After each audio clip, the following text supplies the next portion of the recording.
பார்க்க போகிற டாபிக் பேர் வந்து ப்ரிப்போசிஷன் சொல்லலாம். ப்ரிப்போசிஷன்ன்றது வந்து it is one of the parts of speech.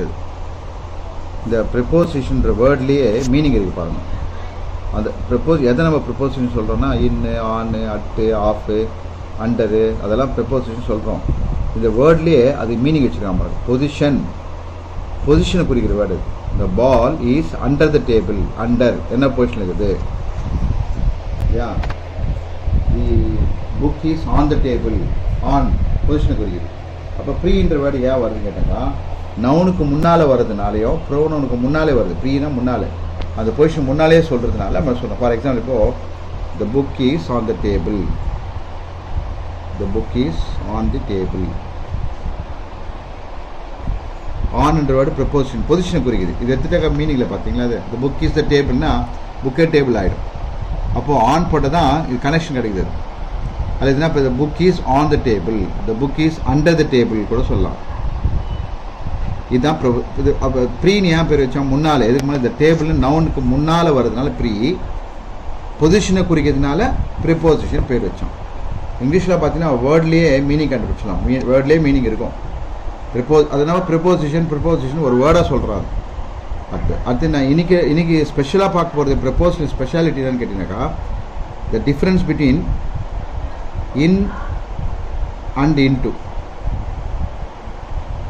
In and இன்டுக்கும் எப்படி யூஸ் பண்ணுறது, இன் அண்ட் இன்டு எப்படி யூஸ் பண்ணலாம், டிஃப்ரென்ஸ் என்ன, இன்னுக்கும் இன்ட்டுக்கும் வித்தியாசம். அது நல்ல எக்ஸாம்பிள் பார்த்தீங்கன்னாக்கா, இன் முன்னால் இன்டூன்ற வேர்டு, முதல்ல இன்டூன்ற ப்ரப்போசிஷன் எப்படி யூஸ் பண்ண சொன்னால் இது ஆட்டோமேட்டிக் புரிஞ்சிடும். ஃபார் எக்ஸாம்பிள், ஒரு கப்பில் தண்ணி எடுத்து நான் என்ன பண்ணுறேன், ஒரு மக்கில் தண்ணி எடுத்து ஒரு பக்கெட்டில் ஊற்றுறேன் நான். அப்போது ஒரு பக்கெட்டில் ஊற்றும் போது இது ஒரு பக்கெட் இருக்குதுங்க, அந்த பக்கெட்டில் பண்ண தண்ணி நான் ஊற்றுறேன். இப்போ ஒரு மக்கில் தண்ணி எடுத்து நான் பண்ணுறேன், ஒரு மக்கிலேருந்து எடுத்து அப்படி எடுத்து அப்படி ஊற்றுறாரு.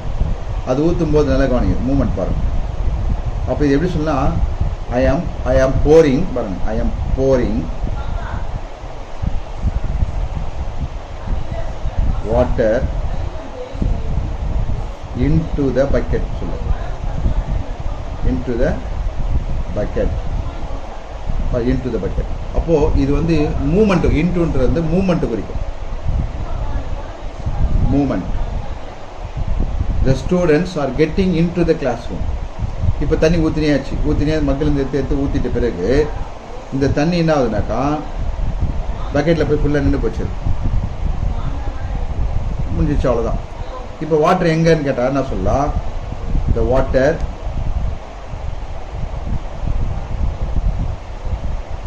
is in the bucket சொல்லலாம். பாருங்க, இந்த பக்கெட். இது மூமெண்ட்டு குறிக்குது பார்த்தியா, இது மூமெண்ட்டு குறிச்சா இன்ட்டு சொல்லணும். இது இன்னொரு எக்ஸாம்பிள் சொல்லலாம், the students are getting into the class ரூம்னா வெளியே இருந்து உள்ளே போகிற கிளாஸ் ரூம், ஒவ்வொருத்தரும் உள்ளே போகும்போது இன்டு த கிளாஸ் ரூம், உள்ளே போயிட்டு உட்காந்துட்ட பிறகு the students are in the classroom. அதாவது இன்ட்டுக்கும் இன்டுக்கும் வித்தியாசம். இன்ட்டுன்றது மூமெண்ட்டை குறிக்குது, இது ப்ரிப்போசிஷன். இது மாதிரி ப்ரிப்போசிஷன் கொஞ்சம் கிராமர்லேயே கொஞ்சம் டிஃபிகல்ட்டான ஒரு டாபிக் அது. பட் நம்ம ப்ராக்டிஸில் தான் வி கேன் இம்ப்ரூவ் தட். அது மாதிரி ஒவ்வொன்றா சொல்லி பார்க்கலாம். இது பொதுவாக யூஸ்வலாக சொல்லுவாங்க. இது டிஃப்ரென்ஸ் பார்த்தீங்களா, அது ரொம்ப இம்பார்ட்டண்ட்டு டிஃப்ரென்ஸ் இது. அப்புறம் அட்டு எங்கே யூஸ் பண்ணுறது, இன்னும் எங்கே யூஸ் பண்ணுறது, அதெல்லாம் உங்களுக்கு சொல்லலாம். அட்டுன்றது small places. I live in சென்னைன்னு சொல்லலாம். ஐ லிவ் அட், இப்போ வில்லேஜ் பிளேஸ், ஸ்மால் பிளேஸ் என்ன சொன்னால் அட்டு சொல்லலாம். ஐ லிவ், ஒரு எக்ஸாம்பிள், ஐ லிவ் அட்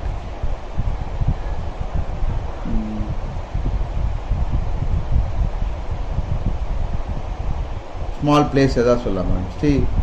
ஸ்ரீபெரும்பந்தூர்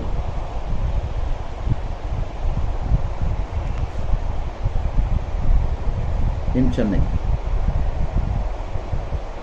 பாருங்கள், அட் ஸ்ரீபெரும்பந்தூர் இன் சென்னை. ஸ்ரீபெரும்பந்தூர் ஒரு சின்ன ஊர், அது வந்து எங்கே இருக்குது, சென்னையில் இருக்குது. அப்போ பெரிய ஊர் சொல்லும்போது இன் சொல்லலாம், இது அட்டு சொல்லலாம். இந்த மாதிரி ப்ரிப்போசிஷன்ஸ் கொஞ்சம் இன்ட்ரெஸ்டிங்கான டாபிக் தான், அதை பார்க்கலாம். இப்போ நான் மிக்ஸ்டாக நடத்துகிறேன் டாபிக். இந்த டாபிக் தான் கிடையாது, சும்மா ஜென்ரலாக இங்கிலீஷ் மேலே ஒரு இன்ட்ரெஸ்ட் வரணும், ஒரு கியூரியாசிட்டி வரணுன்றதுக்காக சில டாபிக் எடுத்து நடத்துகிறேன். இப்போ சின்னதாக இன்னொரு டாபிக் நடத்துகிறேன். அஃப்ரைட் ஆஃப்னா மீனிங் என்ன, அது எப்படி நம்ம சென்டென்ஸாக ஃபார்ம் பண்ணுறது பார்ப்போம்.